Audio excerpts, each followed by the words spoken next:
welcome you to today's TechNet webcast, 24 Hours of Exchange Server 2007. This is part 10 of 24, Recipient Management Policies and Permissions. I'll now hand it over to our presenter, Harold Wong. Harold? Thank you very much, and welcome everyone to today's session on recipient policies and so on and so forth. It's been a long day, but anyways, I do want to welcome everyone and also want to thank Keith Combs and John Weston, my fellow teammates who are on the back end, ready to take your questions, and they will do their best to keep up. Be patient, as there are quite a few of you online and only 2 of them on the back end. Also, as a reminder, I will be gathering the Q&A log at the end. I will go through them and I will post them, and I'm sure a lot of you are saying, but Harold, when are you even going to post Q&A log from session number 5? We're already on number 10. I realize that. I am working hard. It's just I'm a little behind, so I do apologize. If you'll be patient and give me to the end of this week, I hope to get at least parts 5 through 8 posted, as well as the ones from the Labcast as well.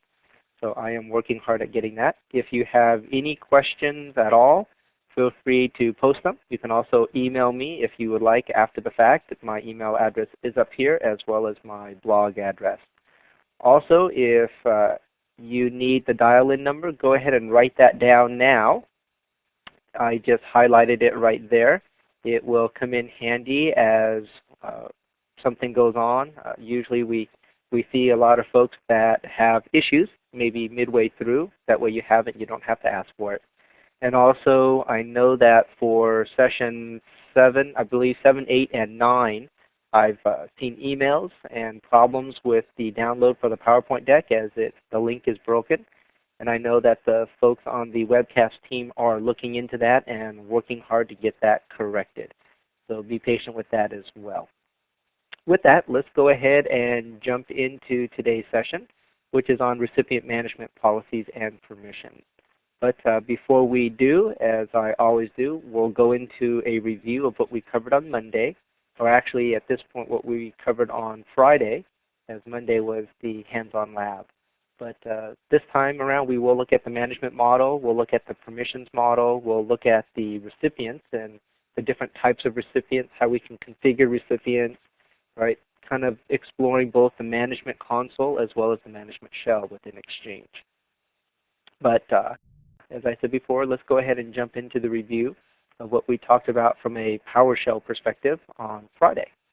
So if I pull up the 6 questions, review questions that I asked on Friday, the very first one was around managing and actually issuing the management shell commandlet for creating a new distribution group. And remember, it is new-distribution group.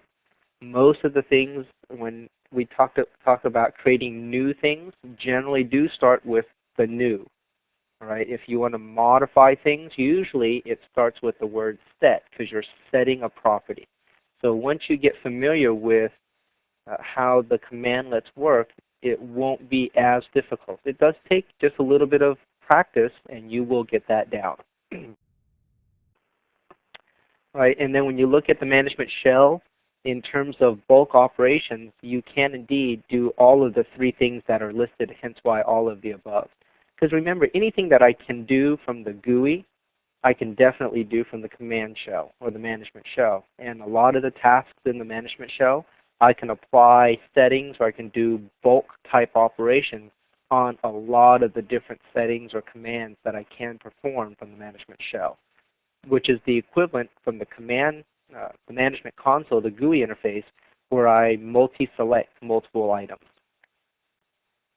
If we look at the public folder environment, remember, actually configuring the public folders themselves, you cannot do from the management console.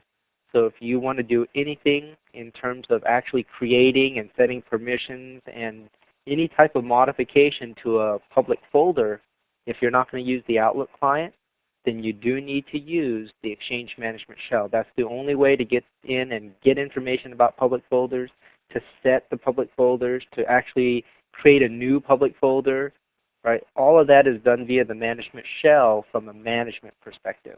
It is not exposed via the GUI at all, right? And at this point, I wouldn't count on it being exposed in the GUI either, It may happen, but I'm not going to bet on it.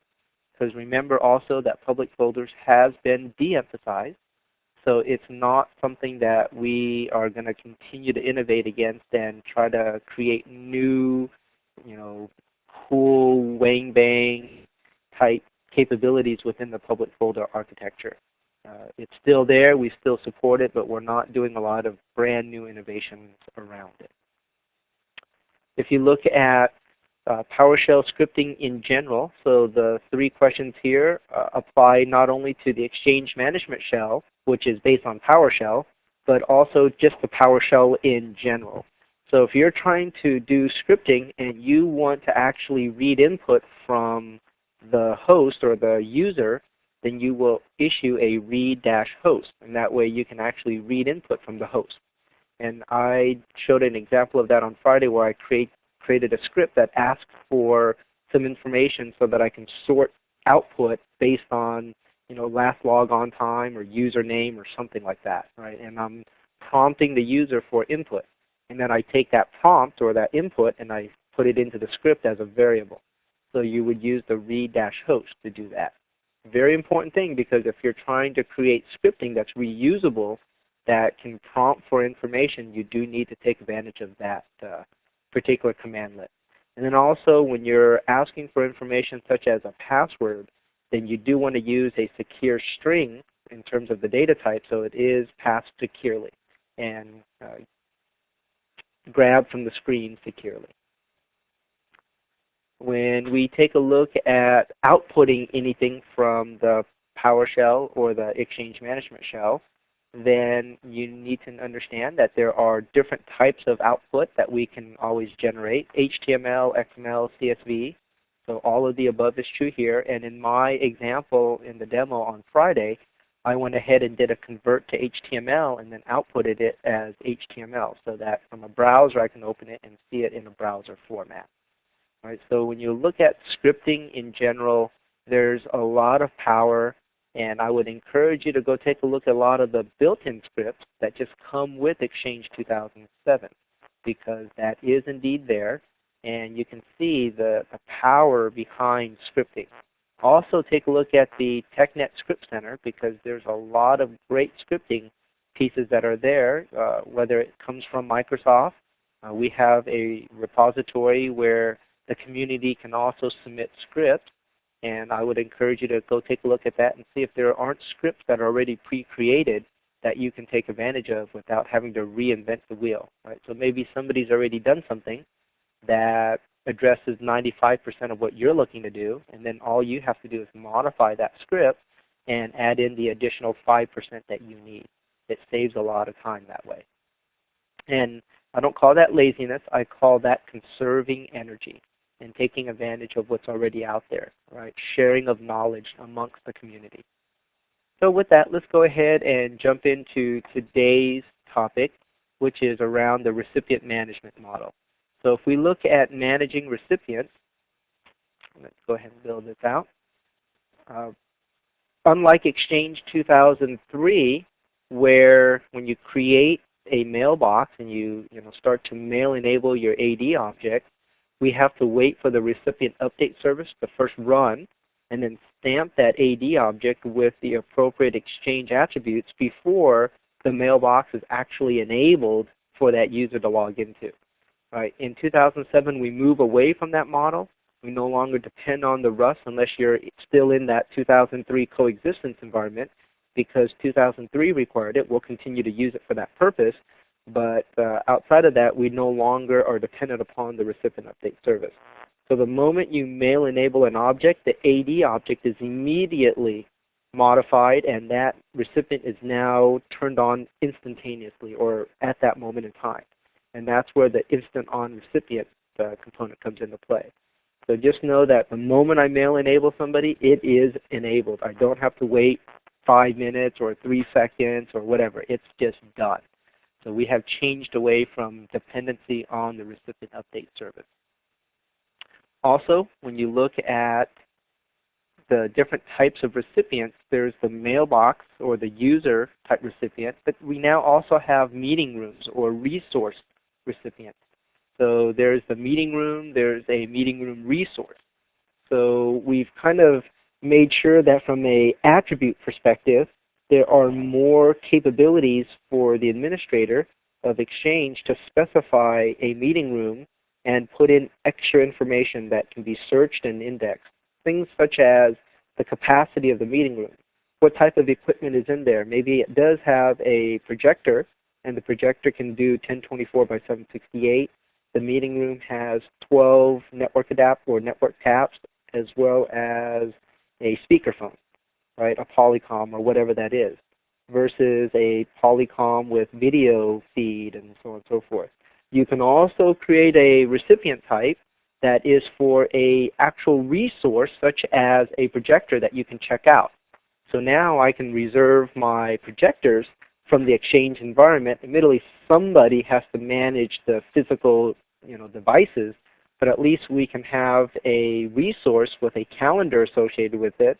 And I know that, John has checked it out, and he's going to have it for, 3 hours. So I can't check out that same projector, but I can see it in Exchange or in Outlook when I go to schedule a resource without having to go look on some board somewhere or ask the receptionist or the person that's in charge of the 5 projectors. I can see right away that of the 5 projectors, 4 of them are checked out, but this 5th one is available, and I can check it out for about 2 hours, whatever that is. So we've implemented new recipient types and made sure that they have additional information that can be associated with them, because meeting rooms are different than a regular user mailbox, right, as well as a projector and so on and so forth. So we have implemented different types of recipients. Hopefully you can take advantage of them for your needs. And then also from the management console, as you're looking at recipients, we've also made sure that you can filter in on the mailboxes or the distribution groups or whatnot that you're looking for. So by default, there's a scoping within the management console where I see all the recipients, essentially, or all the mailboxes that are in the same domain as my Exchange server. So if I have multiple domains, then I can also key in on a different domain, or I can key in on the entire 4. So I can change that all-up scope. Also, even though I'm looking at all the mailboxes in a given domain, maybe I'm only interested in looking at and managing recipients in a particular OU. So I can change the scope to look at a specific OU and only show me the recipients that appear or that are created or exist in OU Finance. As well as I can then key in on different areas and say, well, even though I'm managing all the recipients in finance, today I'm looking for people who match some description or who are sitting in some given office, because maybe those users are spread across 4 offices. So I can create different filtering rules and key in on different areas so that I can look for and manage my mailboxes or recipients easily, right, without having to search through a list of 1,000 or 500 just to find the 2 I need. But I can filter on it or query so that I only see the ones that matter to me. So if I get this to build out, I already talked about the very last piece, which is the console scoping. Right, so over here, if you look, I know it's a little hard to see, but I guess you can't really see it. But under the recipient configuration container or node, you can see that there is mailbox, distribution group, mail contact, and disconnected mailbox. So we automatically have different types of filtering that's just built in. So if I want to look at all recipient, including distribution group and mail contact such, I can go to the top level recipient configuration, or I can key in on just mailboxes, key in on just distribution group, or just mail contact. Right, so we've broken that out for you automatically, as well as the fact that I mentioned the console scoping so that I can only see the contacts or the recipient objects that I care about, whether they be from my domain or this domain down here, or if I was really interested in looking at everything throughout the entire force, I can also set it to the force level.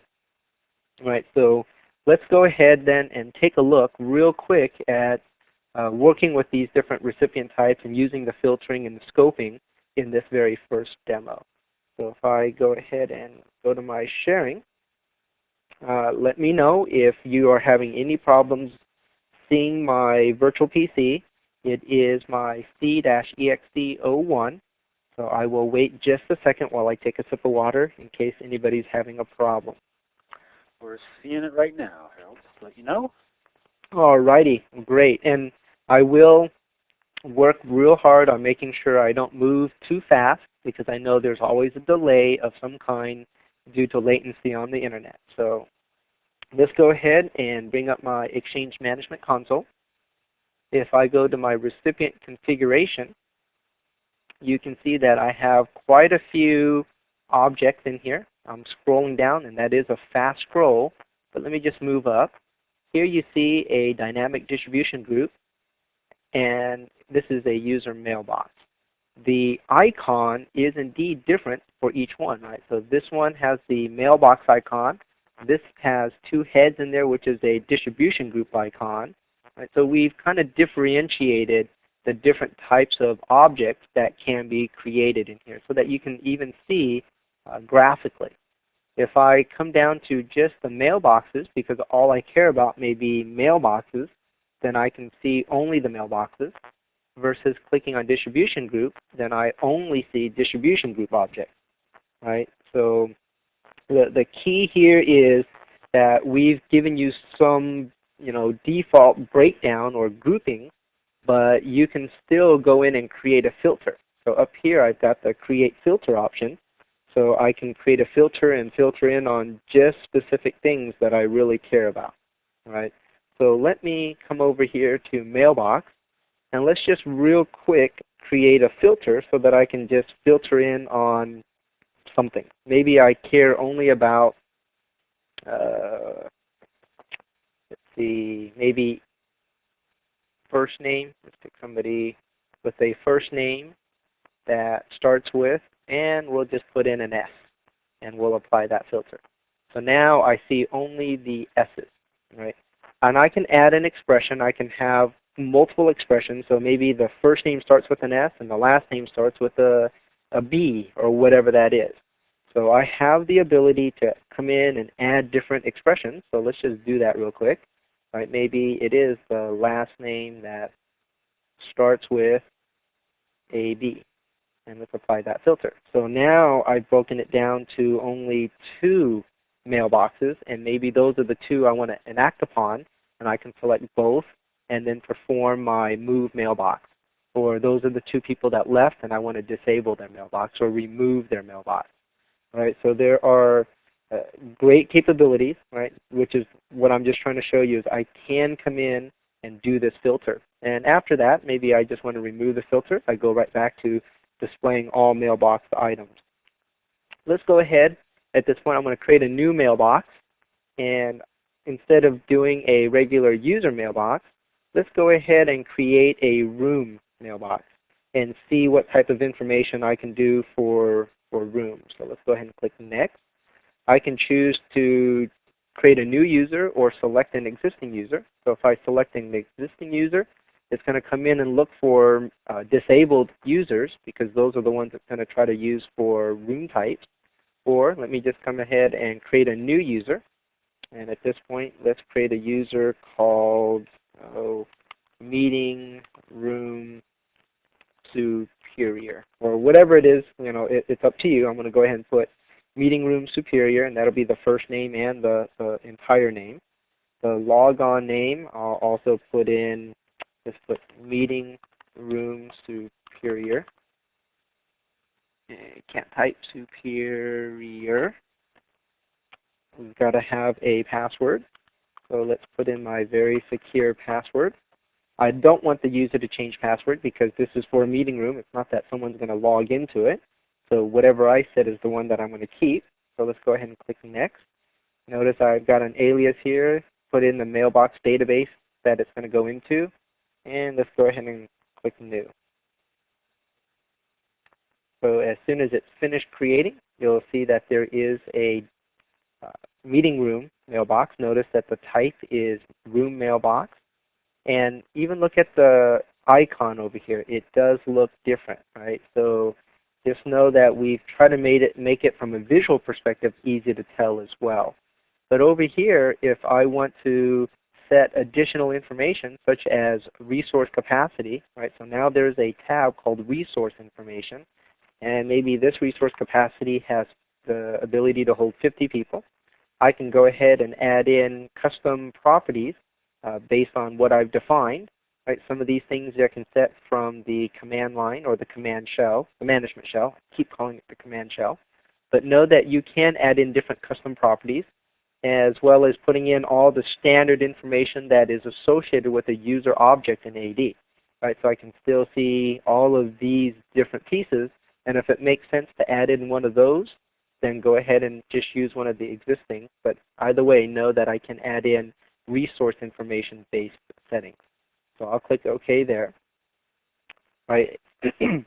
So I've showed you that I can filter based on different properties associated with a given mailbox. I've also showed you I can create a meeting room mailbox, as well as the fact that there's over here an equipment mailbox. So maybe this is an equipment, like I said earlier, a projector. So I can go through the same thing, and we'll call this, projector 1. Projector 1, and put in our password because it is still creating a disabled user account, or creating a user account for us to associate that mailbox object with. But now this is just a resource that I now consider to be my projector 1, right?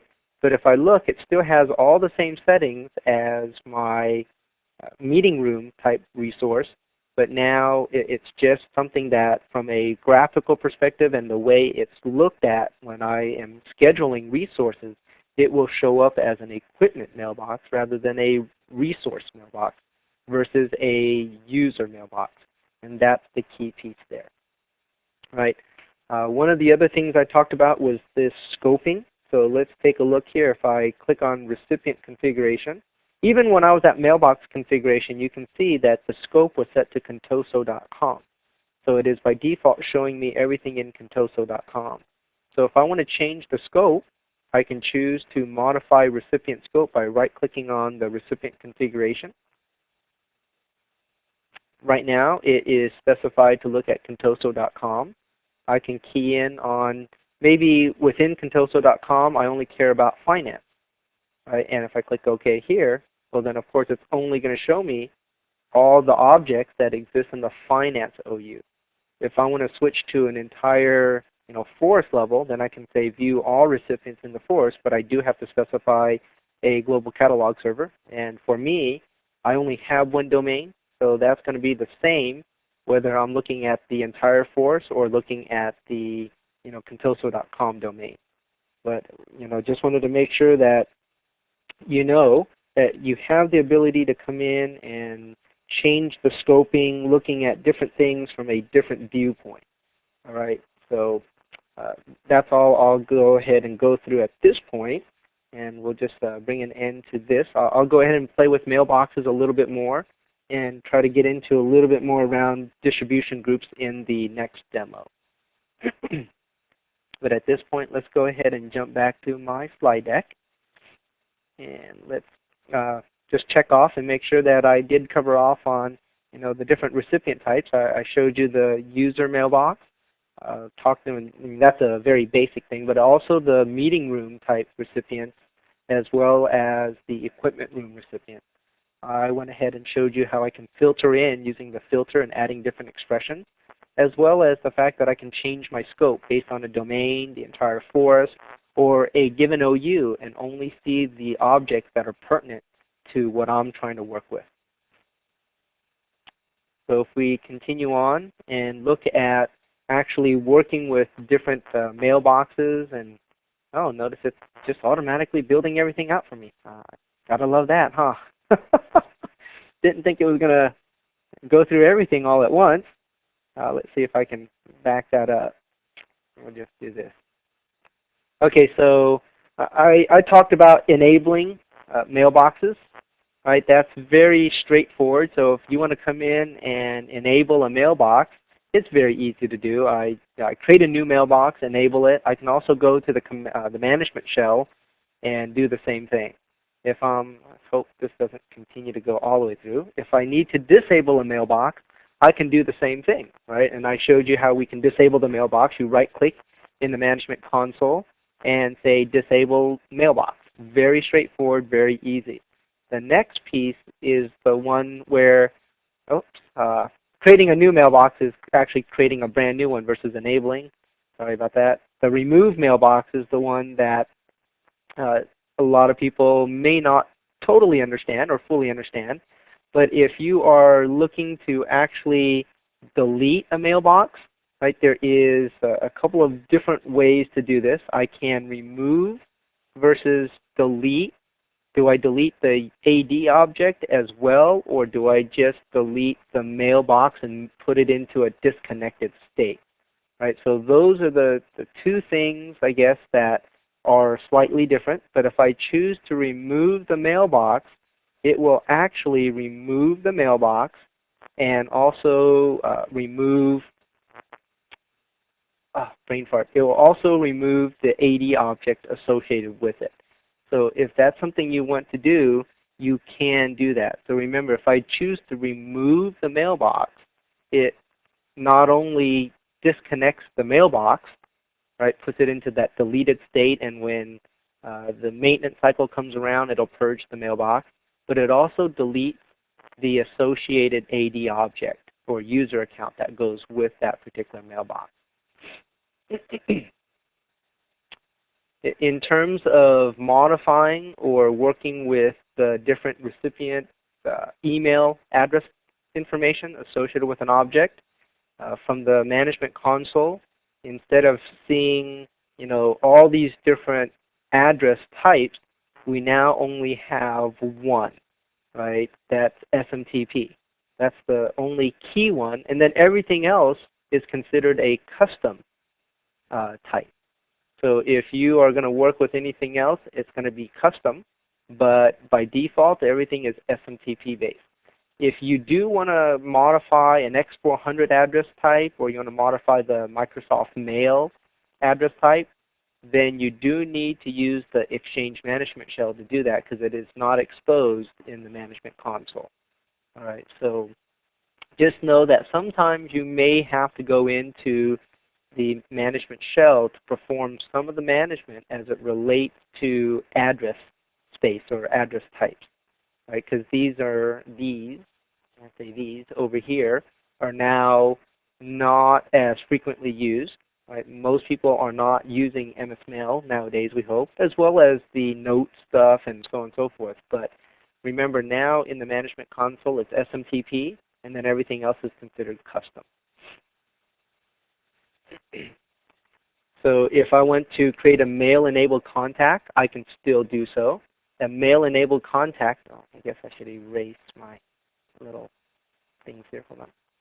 A mail-enabled contact is the similar concept, same thing as what you did in Exchange 03, where maybe in my gal I would like to reference a object so that people can just find it in the gal, but it's really an email address or an object that doesn't exist. It doesn't have a mailbox within my Exchange environment.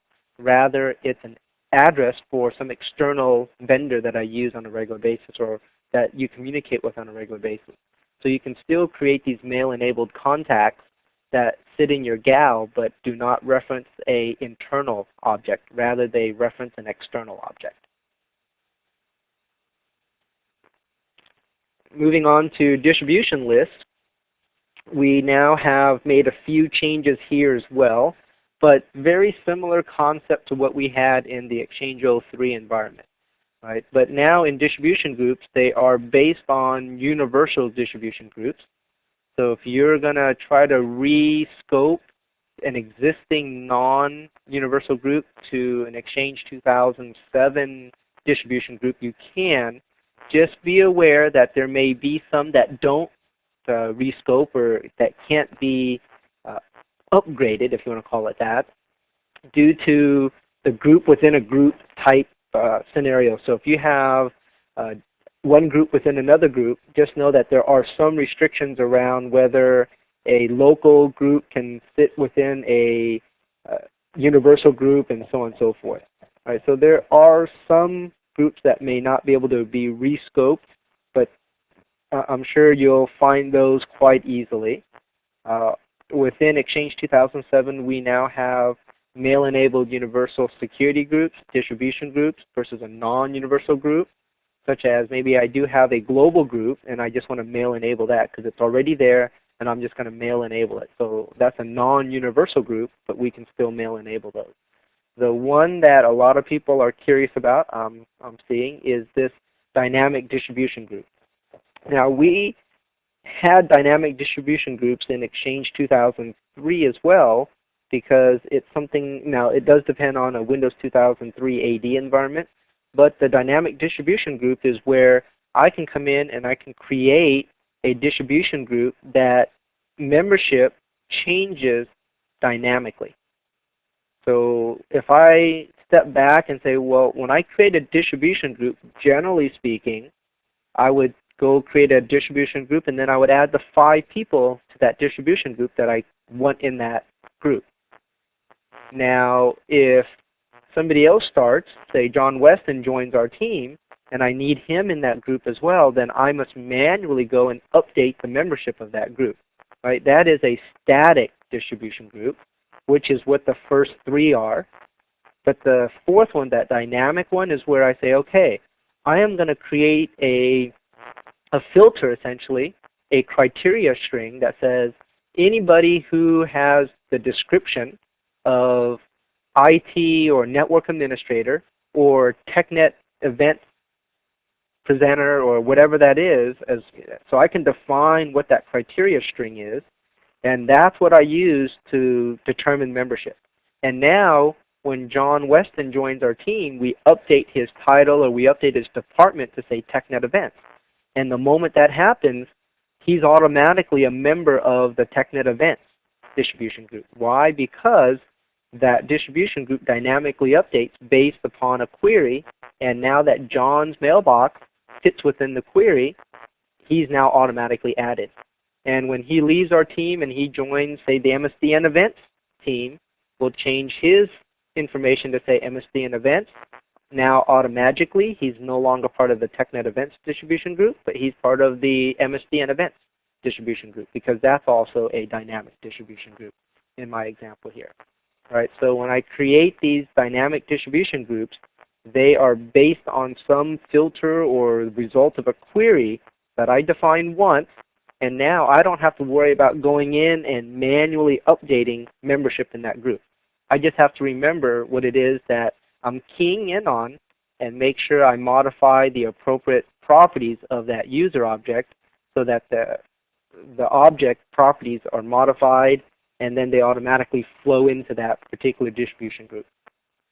All right, so that's what a dynamic distribution group is, and I love those because I don't have to manually go in and modify those things myself. I just know that when certain things happen, automatically these other pieces just fall into place. All right, so let's go ahead and move into email address policies, because we've changed that as well in the 2007 environment. When you look at Exchange 2003, we had these recipient policies. Right? And the recipient policies determine different things around how recipients were configured, especially around email addresses. Well, in 2007, we now have email address policies, so it is slightly different in that respect. They are based on LDAP, based on SMTP. You can target them, and we no longer depend on the Rust to actually come in and do the stamping, right? Which is a big thing. So when I create my different address lists as well, I can create these predefined filters, and the filters determine who's in what address list. Just like we had in the dynamic distribution group, similar concept, right? So I can build my filter, and the address list automatically just populates what's in that, based on what I define as the filter, and that's what's in the address list. I can also create different types of custom filters from the management shell. And I'm getting a little lazy in my stuff here. Rather than spelling everything out, I just put shell in right over here. So forgive me if my syntax is not necessarily 100% correct. If you look at offline address lists, we are now no longer dependent upon the public folder structure, right, for our offline address book and such. We're using HTTPS, so we are utilizing a web service essentially to get that information. Now, if you are still using Outlook 2003 clients or older in your environment, make sure you do turn on the compatibility and have those address lists published to the public folder structure so that the non-Outlook 2007 or clients older than Outlook 2007 can still grab those offline address books, right, versus what we call offline address lists. It's just a change, right? We've changed our architecture somewhat, so just make sure that if you're still using the older client, that you set up your infrastructure appropriately. But we've just made a few modifications, moved the reliance upon the Rust because that was a huge pain point. So we no longer need the Rust for a lot of that or for any of the management pieces within Exchange 07, other than for compatibility with 03. So let's go ahead and jump into our second demo here and take a look at some more things around managing mailboxes, but also I'm going to go ahead and get a little bit into the distribution groups and dynamic distribution groups, work with contacts as well. So I know some of you will say this is pretty basic. It's probably more around the 100 level, but there's quite a few folks here that this is pretty much brand new to them. So it's always helpful to go through all the key basic steps as well. So let's go ahead and jump back into my sharing slide. And everyone at this point should be seeing my Exchange server. I still have the management console open because I didn't close it. So let's go ahead and create a new mailbox here. Once again, I realize this may be simple, but that's okay. I think a refresher can't hurt. So remember over here I can create a new user or I can choose to select an existing user. So let's go ahead and select, let's create a new user. We're going to call this user Jill Williams because I can. So user logon will be, excuse me, Jill.Williams. Password is our ever secure password. Hopefully I didn't mistype anything. And we'll go ahead and create this mailbox in the default database that it selects and click New. Finish. And notice, actually, guess I need to switch over to my other machine here. Let's go find. This is now my domain controller, since my Exchange server is not also a domain controller. Let me switch over here. When I run that command, or from the GUI, I choose to create a mailbox, and at the same time I choose to create a user object, you'll see that by default, it does only create it in one spot. I don't have a choice of selecting a different OU. It will automatically default to the users folder, and there you'll see the Jill Williams. So if I would like this user to be somewhere else, then I would have to select somewhere else, right? I'd have to go ahead and put this user into the sales OU if that's what I want. And now Jill is part of the sales OU. And there's Jill Williams. So it all depends on how you like to do things, but know that if I'm using the built-in management console to also create my users, then the user is created in the users folder rather than in a different OU that I'd like. Let's just go ahead. I'm going to create one more mailbox here real quick. I'm coming back over to my Exchange server. And I'm going to go ahead and select an existing user. And this time I'll just pick S. Metters, who is in the sales OU as well. We'll click Next and create the mailbox for this person. Click New and Finish. All right, so now if I am interested in only managing my users, say in the sales OU, remember I can come over here and modify my scope, and let's just go ahead and pick the sales OU. Oops, wrong one, sales OU. Click OK, and now I've rescoped my view of the management console, so I only see the ones that are pertinent for the sales OU. So there's my Jill Williams, and the other person I had was Susan Metters. Right, I could have done the same thing from the management shell. So if I'd have gone to the Exchange Management shell, I could have done the new mailbox thing, right, which is new dash mailbox, and done the same thing. I'm not gonna do that just to save time because you've already seen that happen before. Let's instead go back to Management Console and create a new distribution group. So over here, if I go to Distribution Group, you'll see that I have no distribution groups that are created as part of the Sales OU. So let's go ahead and create a new one. So new distribution group. Maybe I want to select an existing group that exists, right? So if there's something there, I can choose to do that. Otherwise, I can create a new group as well. And at this point, I can choose whether it's a distribution or a security. I'll go ahead and say it's a security group. Call this my, let's see, sales admins. Click next, new, and now I've got me a nice distribution group that has sales admin as the display name. It's a mail-enabled universal security group, so I could apply permissions using this, as well as send email to it.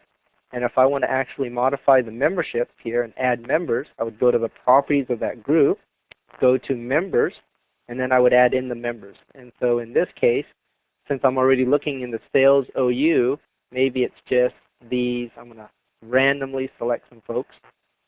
I might as well select one of the people I actually created a mailbox for earlier. Right? And now I can have these 4 people as part of that group. I can come into group information. I can even specify who this is managed by. I can add in notes and so on and so forth. Right? But the key is, in terms of, as far as groups is concerned, it is still the same concept as what you had previously. All right, so the concept has not changed. Change the display name from a simple display name. I can choose to not send delivery reports. In terms of email addresses, I can configure email addresses and so forth. So that has not changed. All right, but now I have a group, and if anything ever changes and I need to add somebody else in, well, then I have to remember to come in and go to members and then add in the person that I care about. Versus if I create a dynamic distribution group, so let's go ahead and say new. Over here in the task, there is a new dynamic, or I could right click and say new dynamic distribution group. Let's just take a look and see what this is. So maybe this one I'm going to call all sales executives or sales staff, whatever I want to call that. Right, I'm going to create it in the sales OU, click next, and I can say, well, all recipient types or just things with a certain recipient type. So maybe users with Exchange mailboxes. I'll click next. And now, what are the conditions? What am I looking for? So maybe I want recipient is in a department, and the department is sales. So I'll click add. Click OK. And I can add in different types of options in here, as you can see. I'll go ahead and click next to the next, and then create that new distribution group. So click finish. And one thing I guess I should check on is let's take a look at this Youssef and find out in terms of department, where is that at? I believe organization. Department is indeed sales. So if I come back to my all sales staff distribution group and I look at the properties, there is, where is it at? Filter. Let's go ahead and preview. Right? So now I can see here's all the folks that are a member of that particular distribution group. And let's just say, let's create oh, let's see. I'm going to mess with Angela. So just because I can. So let's go take Angela. Where is Angela? There's Angela. Let's go to organization, and let's say we remove her from the sales department. Now if I come back to distribution group, let's take a look at all sales staff again and preview that list. You'll notice that Angela is no longer a member of that distribution group. But if she comes back to the sales department, all I'm doing is updating her department to reflect sales, and automatically Angela is now part of this particular dynamic distribution group.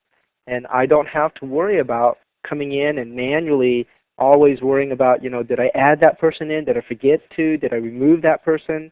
Because now this person is no longer a network administrator, shouldn't have the ability to send email to other network administrators, whatever that is, right? You can come in and create those dynamic distribution groups, so it's very useful, right? And let's just step through one more thing, which is a mail contact. Let's go ahead and create a new mail contact, and this is, as I said earlier, a contact that is not in your organization, right? So the key thing is this is an external person.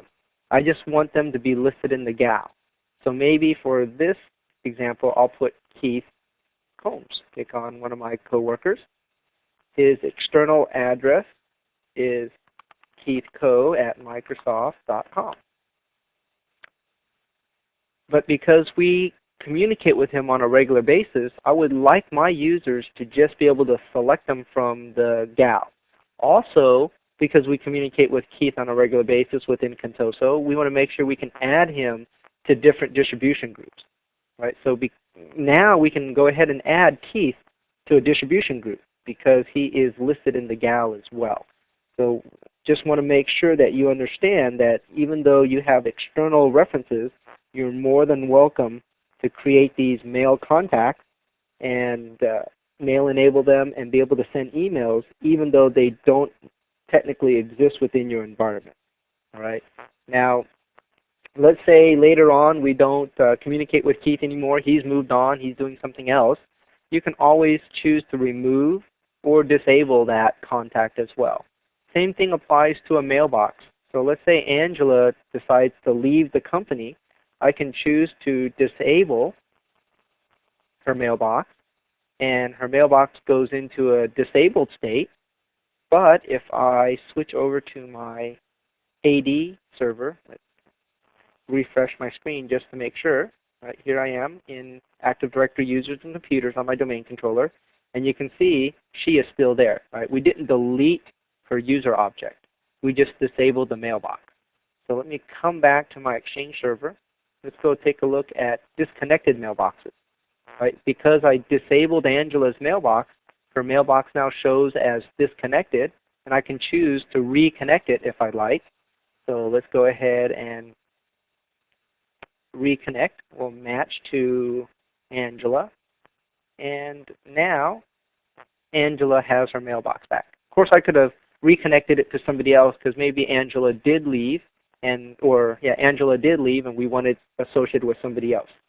At the same time, let's say Jill, the person we just created, leaves the company.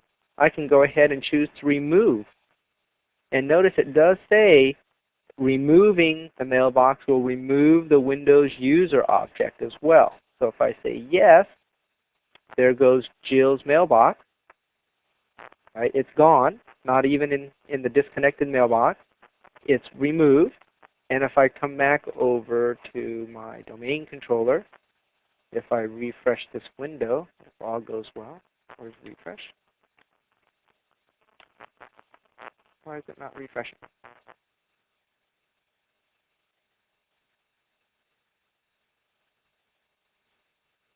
You will see that the Jill Williams account is now gone. We actually deleted the user object. All right, so just understand the difference between, disabling the mailbox versus removing the mailbox. There is a difference. Now, admittedly, I do have to have the rights to AD to remove that user. So if I don't have those rights, the user object doesn't get removed. But by default, the remove mailbox command does want to remove the Windows user object as well. All right. So with that, let's go ahead and bring it into this particular demo, and let's jump back to our slide deck. Hopefully we are still doing good, and I didn't go too fast, and it kind of makes sense, right? The key thing that's probably new to some of you would be this dynamic distribution group that I just talked about, right? Dynamic distribution groups. Take advantage of them because they can save you a lot of time in terms of how you manage different distribution groups. So let's see if we were paying attention in terms of what I was talking about and ask 3 review questions. So this first one is around the recipient update service, the RUS. In what scenario does the RUS even come into play anymore? There's quite a few folks signed in, so I know there's more than 40 people that should be voting. I'll give it just another few seconds while I take another sip of water. And it looks like most of you that are voting correctly. So let's show the results. It is indeed coexistence with Exchange 03. All right, we no longer need the RUS anymore. We have the instant on mailboxes. We have the mailbox policies, which are different. Right, so it's just a different scenario now in 07 where we don't depend on a service like the RUS to stamp the attributes. It's automatically just done by Exchange when you go to perform those tasks. Let's take a look at the second question here. If I'm coming in and I choose to disable the mailbox as well as delete the associated AD account, which command do I use, or which option do I use? Hopefully we all get this right because I just finished demoing this. And I just noticed I misspelled something. Can you believe that? This middle option, the yellow option, the third one, should say delete, D-E-L-E-T-E, not delete. And it looks like most of you are getting this correct. Let me show the results here. It is indeed removed. So if I remove the mailbox, if I right-click on the mailbox and say remove, it removes, so it disables, it gets rid of the mailbox, and it will delete the associated AD user. Okay, provided, of course, I have permission. Let's take a look at the third question. So when we look at the following address types, which one can I actually modify via the management console? Now, I didn't actually demo this, but I did talk about this. Right? Only one of them is just exposed via the management console. Everything else is pretty much from the management shell, and there's this one and custom. So let's go ahead and show you the results. Most of you are getting this correct. It is indeed SMTP because that's what we're using, and we really don't work with these other ones per se anymore. We kind of do, but it's just that they're legacy type environments, especially Microsoft Mail. So let's go ahead and finish up this content with the last piece. And this is kind of a review because I've talked about the administrative permission model already in the past. So let's see if I can get this to build correctly. But now we delegate permission. Right, so I can delegate permission such that John can administer a server. John can administer 2 servers. I can delegate administration so that Scott has recipient management capabilities, but he can't touch the properties of a server. Right, so that's that delegation model. If I get this to build out. This is supposed to show that there are different levels of administration or different levels of delegation, and I talked about that, right? Server data, recipient data, and I don't know what happened here, but this should be organization data. So the entire organization level. If we look at the admin roles, they are based on universal security groups, and those are groups that get set up when you go to prep your environment for Exchange. So as part of the prep work, it does Exchange during setup will create these different universal security groups and grant them rights within different environments. And then they're granted, the security group for server administration is granted rights on the servers, and so on and so forth. And what we're doing is using different property sets, and that way we don't have to worry about ACLing every individual attribute or item within AD. And that's why from a property set perspective, it's just easier to use different property sets also along with the different universal security groups. It is a different model than what we did with Exchange 2003, where you're setting ACLs on individual attributes for administrative purposes. And then just once again, a quick review. If I look at the Exchange organization administrators, then they have the ability to, or they have the read-write and create to global data, read-write to recipient, and read-write create for server data. Right? In other words, they can administer the entire Exchange organization. Versus if I'm looking at the view-only administrator, well then of course they can only read information. They cannot modify or create or delete or do anything, right? They can just see the data. If I'm looking at the server administrator role, then I can do the different things around server data administration. I do have to be able to read certain global data to get to the server data, but I cannot modify recipient data. And then the last one is recipient administrator, of course, has the ability to modify recipient information. Right.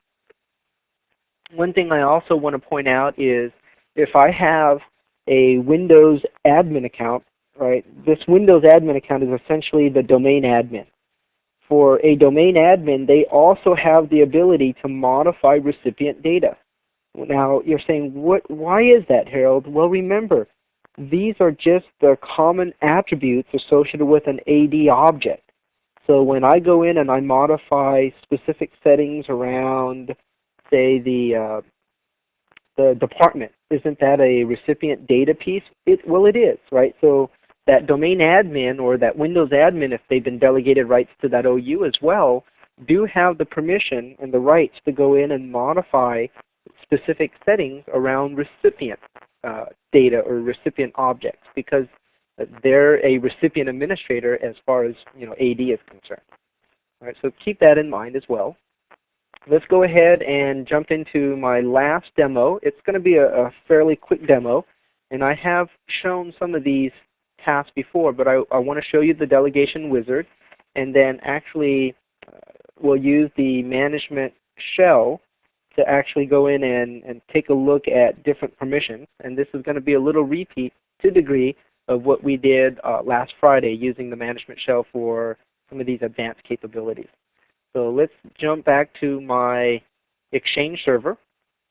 And if I look at my organization configuration here at the top level, you can see there's a tab called Exchange Administrators. So if I want to add an Exchange administrator, I can click on the actions here. I can always right-click here. Same concept, right? I'm going to go ahead and add in an Exchange administrator. So let's go ahead and delegate. Before I do this, let's jump over to my DC. And let's go ahead and create a group in the sales department called the group. We're going to call these sales recipient admins. Right, because maybe I want a particular group of users to actually administer recipients in that sales OU. So I'm going to go ahead and create this new group from the Windows environment or the AD environment. And let's go ahead and we'll add in for members. We'll just pick a few people. So let's pick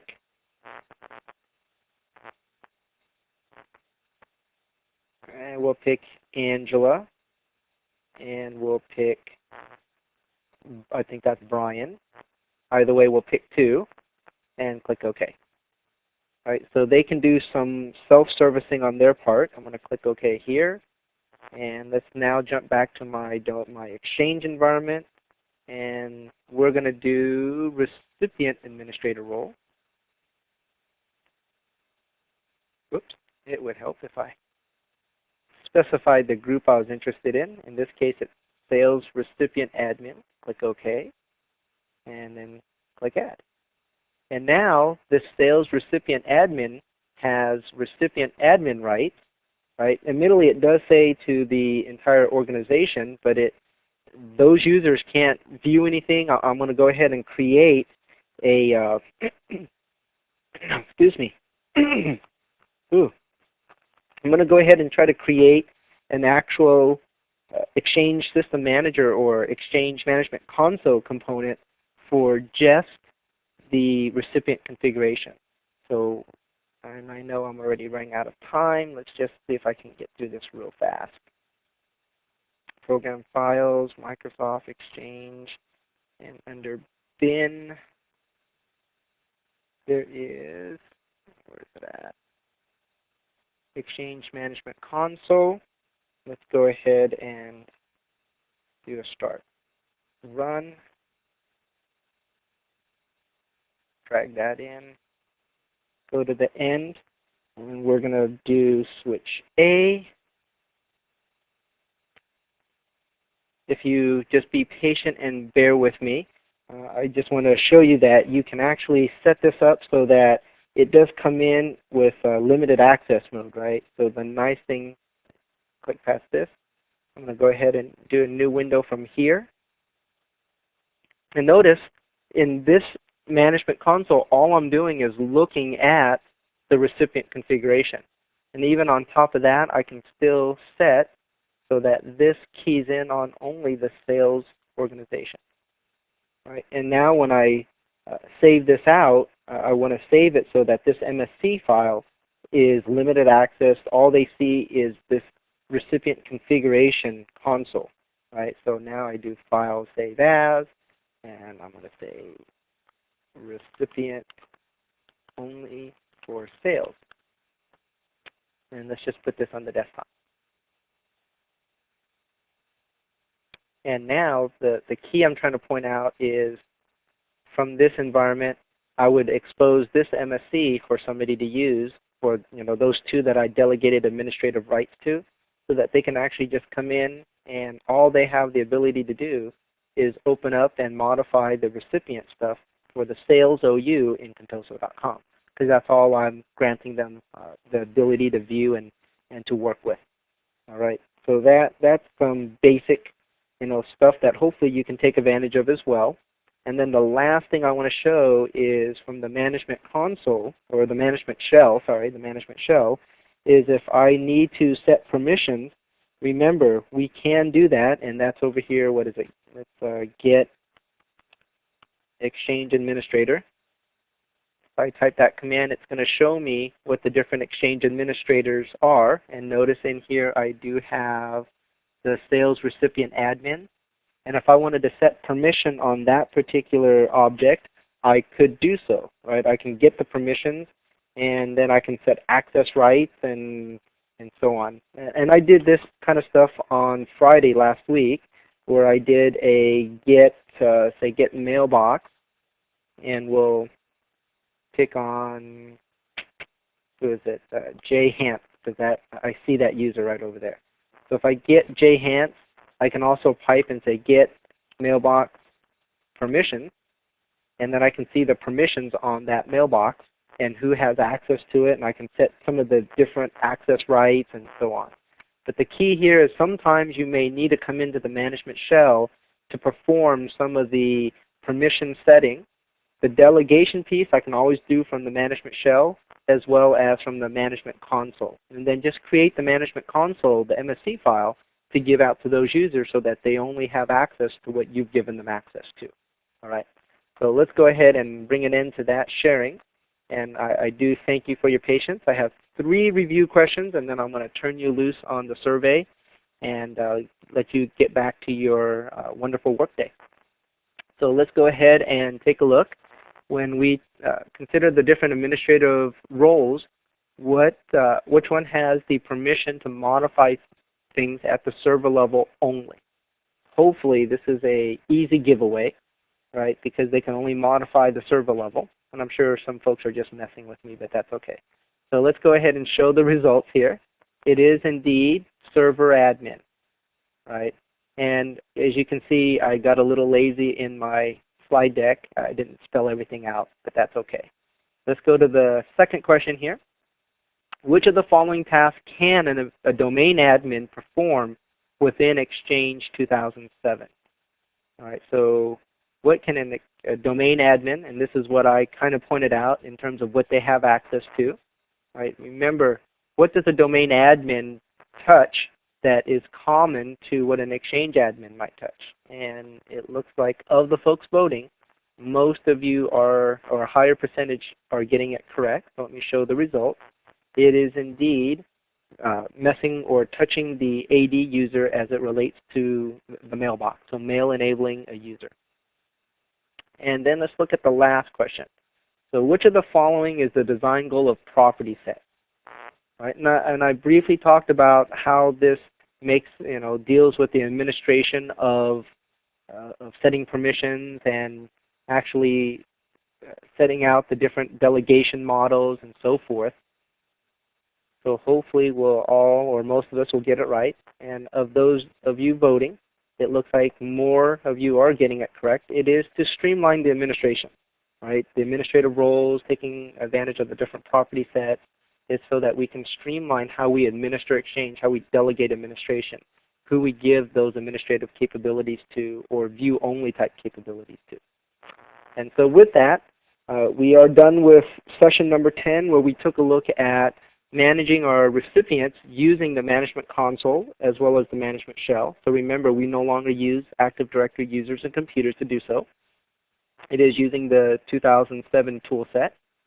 And then I took a look at creating and managing our distribution groups, our dynamic distribution groups. I looked at delegating administration and then actually setting up the management console view so that it's appropriate for a recipient administrator versus a server administrator, and so on. So with that, I do want to thank everyone for their time today in attending today's webcast. Thank you for your patience since I ran 8 minutes late. And I also want to thank on the back end my coworkers Keith Combs and John Weston, as well as Scott Schnoll from the Exchange Product Group, who were on the back end busy answering all your questions. So I will go ahead and save off the Q&A log. I'll stay online for about another 20 minutes until 2 o'clock Mountain Time. I will save off everything that I have there, and then I will clean it up, and I promise I'm working hard at going through all these. They're just very large files, and then posting it on my blog. So thank you again, and Eric, back to you. Okay, I do want to thank Harold Wong for presenting today, and thank you